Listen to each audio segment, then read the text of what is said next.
You're taking the upper hand. So did he play knight? I told you, knight h4. I could even see this when I can't see the board. I am telepathic. Yeah, great. And okay, well, this is okay. So e5 was played, and I mean, I don't know what Harika's doing here, I'll be honest. Bishop c4, bishop e7, d3, all standard stuff. And there's a massive hole on d5 here, so white often plays around that. Knight f6. Now, there's two ways you can play this as white. Wesley's played the more aggressive way with castling. The other way that a lot of players have played this is to go knight d2 here. This is a weird looking maneuver, but it makes a lot of positional sense, because that knight is going to f1 to e3 and then into the outpost. Again, it's a central outpost, a bit like Hikaru's game, where there's one square, the d5 square, you want to put your pieces on that square. So that's the positional approach, but castles is the more aggressive approach. Castles, and now knight g5. And this is an attempt at a direct refutation of black's setup here. You're getting ready for the f-pawn to move. h6 and now f4. Again, this is actually a standard idea. I mean, it might look crazy to people, but once you've seen this idea once, you should remember it. And the point is here, well, okay, white took on f4, but if you do capture this piece, then black can get in serious problems on f7. For example, knight to, well, h7 is asking for it, but e8 probably just as bad, because you're going g6 here, and it's probably just game over here, I'd imagine, at some point. Maybe even queen h5 first, but this kind of idea with immediate disaster going on there. Also immediate disaster on h7 after queen h5. Queen h5 as well, yeah. Yeah, so pawn takes f4, and now the knight comes back, and you get kind of a king's gambit position here. But black's played this rather ugly c5 move. Bishop d6. Now, this looks it's quite a greedy move, because now knight h4, and the bishop has gone back to b8, because that knight is certainly considering coming into f5 here. And just on the surface of this, it looks very risky for black. It does look very ugly, yeah. Yeah, I mean, you love the Grand Prix, and this is very similar, isn't it? It is similar, yes. Yeah. So, what can white do here? White can do a lot of things. I mean, I guess Harika's idea is if knight to f5, she's going to play something with d5. That must be her idea. To try, you can't let that knight sit on f5 for a long duration. You've got to try eliminate it. So that must be the main idea that Harika has here.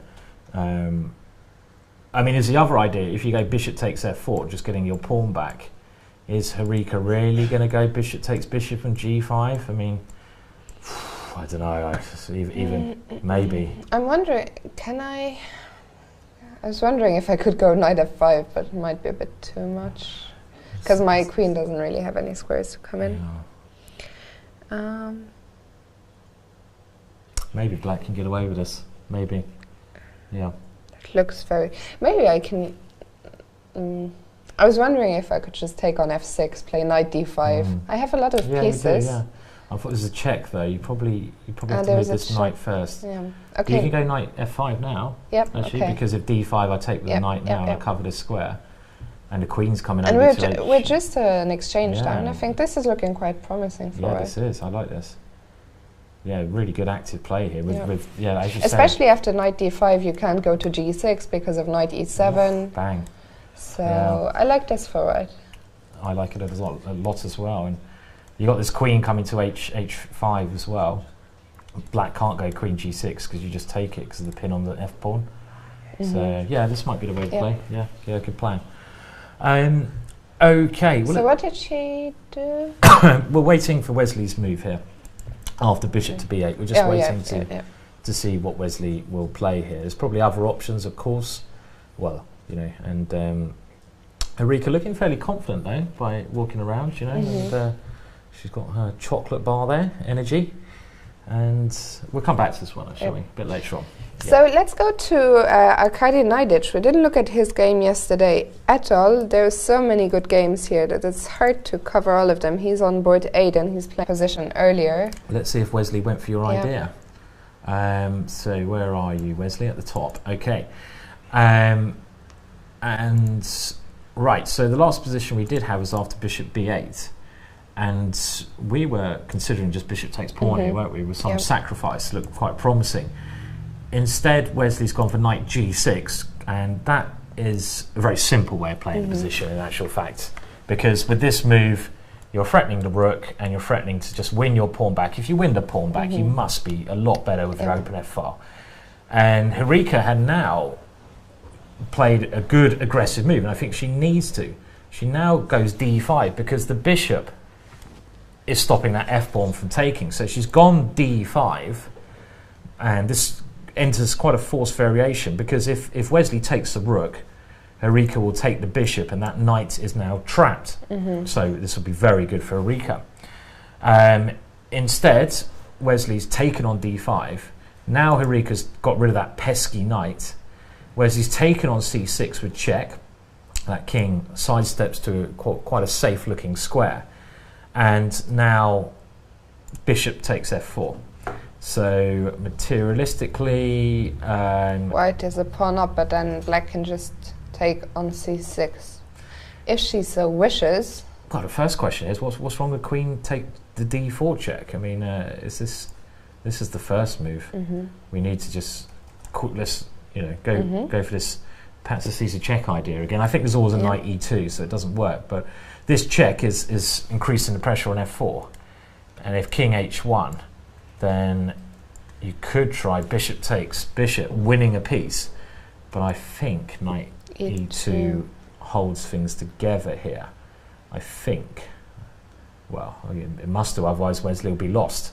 And you can see Hikaru there looking at the game in the background. I was just wondering if I can play something like queen e3 followed by knight g4, but... So here, I guess... You could even maybe throw in rook f3, I'm not sure. Rook f3, that could be a nice move to throw in to try to kick that queen away. Yeah, no, okay. That seems fine after knight e2. Probably, yeah. Maybe because queen d4 check is the wrong plan. What other plans can you play then? I mean, it's a very complex position, because let's say I play like a cowboy. But also Harika is now half an hour up on the clock. As well, yeah. I mean, this is a real cowboy move, crazy cowboy move, knight g4. What about this? And I don't think it gets anywhere, but my idea is if you go bishop takes bishop, now I go check. And hello, I have at least a draw here, don't I? King h1. Yeah, maybe cowgirl is better than cowboy. I don't think I should probably call her a cowboy. Isn't it just winning? You just take on f1 and knight f2? I'll take here, knight f2, check, king g1. And now we have the knight... Oh no, there's no smothered. No. Not quite the smother mate one. Almost. Almost, yeah. I mean, maybe... Okay, so, I mean, you probably At least a draw. Well, let's see. Let's see if white can give the queen. Because white's got two minor pieces and a really weird move in c7. I mean, what on earth is happening there? What is that? What is that? What is that? Trapping the rook on a8, but trapping the bishop there? What is that position? I've never seen a position like that. Yeah. I mean, I guess in the worst case, I can play queen f4 and rook takes b8, right? Well, I've got knight d5, so your queen is going to get hit a bit. I mean, this is just weird. This is weird. This is just weird of the weirdville, wherever that is. Somewhere. Maybe I can... no, I can't do that either. I mean, you've got two pieces, haven't you, for the queen? Yeah, but my rook isn't going anywhere, because I wanted to play a5 and rook a6, but I can't. Well, I think you can go here. Can you go... Oh, I'm trying to get weirder. I want to go bishop h3 and get a perpetual if if I'm Harika, I'm happy with a draw. I don't know. This is just how do you assess this position? You can't. Okay, so very interesting. Very interesting, yeah. Yeah. Do you think this could be an upset here, or I draw? think there is an upset on the cards. There could be, yeah. And should we go to Nakamura now? Yeah, Hikaru? let's go to Hikaru. This potential draw. And I don't think Wesley looks so happy there, does he? It's hard to say. So I think so is very hard to read. Very hard to read, yeah. He's very determined. Doesn't show too many emotions. But if I had to venture a guess, I would say he's not as happy as Hikaru. And her reports are always well worth reading. Yes, yeah, she's a great photographer. Yeah. And we have Lennart here as well, who's also a good photographer I've seen. So yeah, one of his many skills. So a man of many talents. A man of many talents, yeah. How do you move the pieces, Lennart? Are you? No. Are you? We'll ask you in the break. Okay. So what's been going on? Okay, so it's gone the way we thought it may go, and Harika, I think, you know, if you draw with black against a player as strong as Wesley So, that's a great result. So she's gone. So she did spend 50 minutes on this move. Yeah. Knight g4. And now Wesley has to really take on b8, and he took very quickly, but it's very likely he did think about this on her time, on the time she spent on knight g4. Yeah. And now the question we're wondering is this queen d4, is this going to be a draw, or is Wesley going to really take some very big risks? Queen d4 check. I'd say I'm quite impressed with the way Harika's played this. You know, she's played aggressively. She hasn't just, again, sat back like a lot of people did yesterday.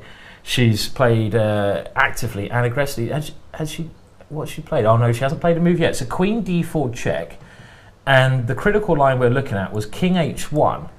And now, well, rook takes f1, queen takes f1, knight to f2 check. And if white wants to avoid a draw, and of course Wesley will try to think of everything to avoid the draw, he has to take the knight. Because if you move the king, it's just a draw. The knight goes back, check. Well, you could even do some other things as well, but this is just a draw. So in this position, if Wesley wants to win, then you could by force get this variation. Queen takes f2. Queen takes f2, and now, well, I was considering the move c7 here with a really weird. Yeah. I mean, that's the only way to describe this position, isn't it? It's just weird. It's just absolutely bonkers. You go c7, you trap the rook. And now you were even looking at bishop h3. And I was even looking at, and I was thinking, now can Harika force a draw with bishop h3? Because if she can force a draw, then Wesley shouldn't go into this. Look at the crowd around the board. Yeah. I mean, this has to be one of the. We see Julio Granda, one of my all-time favorite players.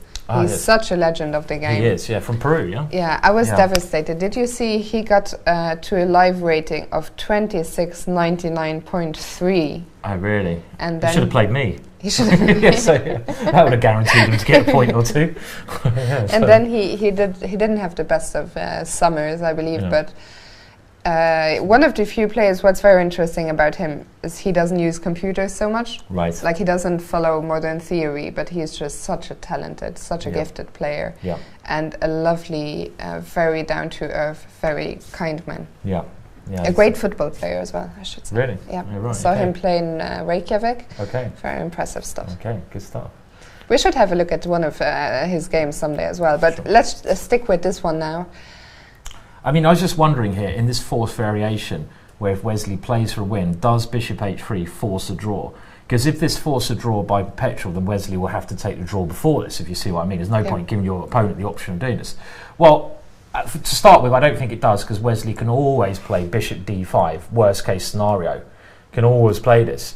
And this is, okay, so we see this happening. We can see this line occurring as we go. And c7 is, would you play this position on? I mean, you've got two pieces for the queen, you've only got a bishop and knight for the queen, you're taking risks by playing this on. Would you play this on? Would you take this risk, do you think, Fiona? Do you think this is instinctively worth it for white? Does white have enough compensation? I kind of doubt it here, but I don't know. Yeah, I mean, I'd be very interested to see this position being played. We're getting there. We're actually getting there. Yeah. We can see on the board. Unless he does just, unless Wesley So admits this opening, this game has gone slightly wrong, and he just goes for the draw. It's funny because I was saying earlier. I mean, if he sees this position we have on our analysis board, and he reckons he might be seriously worse, then he will settle for a draw. I don't think Wesley So is a player to take too much risk. Yeah, no. And funny, I mean, earlier I was saying that Wesley had a great opening, but that's not looking so true now. And I'm still trying to assess this potential position after c7. I'm just finding it very hard. I mean, I guess black can just start taking pawns here. And I think in order, if Wesley does want to gamble, he could go for this, but I'm kind of starting to feel that it's a load of rubbish for white, to be honest, because I'm not sure how white is going to generate good play here with these 3 pieces. So we see this happening. So we just stick with this a little bit more. I would love to see if Wesley's going to do this. So at the moment, we'll go back to the game. So we have rook takes f1, queen takes f1. It's Harika to play here. Harika has gone knight to f2 check. So Wesley now has to decide, does Wesley take the draw? I don't think Harika can play for more than a draw here. I think it's only a draw, and she's got up from the board looking quite confident. So is it a repetition now, or does Wesley roll the dice and go queen takes knight? And rolling the dice is going to, any result could then be possible. We could even lose this one. And it's also worth mentioning, and first of all, look at the crowd here on camera. Yeah. Very interesting game, and it's worth mentioning Wesley scored a few decisive points in Baku while having a cold, so a very resilient player, but still, I think if he assesses the position after queen takes f2, queen takes, to be worse for him. He'll take the I draw. guess he'll take the draw. Yeah, because Harika's no mug. Yeah, exactly. I mean, she's an incredibly strong player. You can't, she's a really good grandmaster. So if you think you're going to be worse, you take the draw. You don't gamble too much because you'll lose. She'll beat you. Have you ever played anyone with a cold before? I mean, I've had this before. I mean, it's horrible when you've got a cold and you have to play chess, because it's also horrible when you play someone who's like, basically Niagara Falls is coming out their nose, and you've got to do something about it. It's not pleasant. But okay, we can even see Mike Klein there. Let's come back to this one a little bit later, I think, because we're going to wait and see. Well, I thought he was about to move. I would imagine he will spend a lot of time deciding whether to take that knight or not. It's not something you do quickly, because you're probably realising you're rolling the dice. Yeah, but I think he's seen this position coming up ever since Harika spent all this time on knight g4. I think already at that point he saw this position. Yeah. Be interesting to know what people at home think about this position. Do you think Wesley will take the draw here, or do you think Wesley will sacrifice the queen for 2 minor pieces? What will Wesley do? Will he take the draw, or will he gamble? You think he'll gamble? Okay, well, we have Harry. There's another idea here I've just thought of. If you go queen takes f2, and now instead of c7, can you play bishop g3, queen takes here? I think this is too slow. I wanted to play bishop d5. But this queen takes b2. I mean, just about in time. Queen takes b2 saves this. What if you play bishop d5 immediately? I think just rook takes bishop. If bishop d5. Oh, that's a good point. Yeah, I got to get that one out of dodge. Get it out of dodge first. Oh dear, oh dear. Yeah. Okay, so we'll wait and see, and let's move on to another game now. And so decide. So where let's go back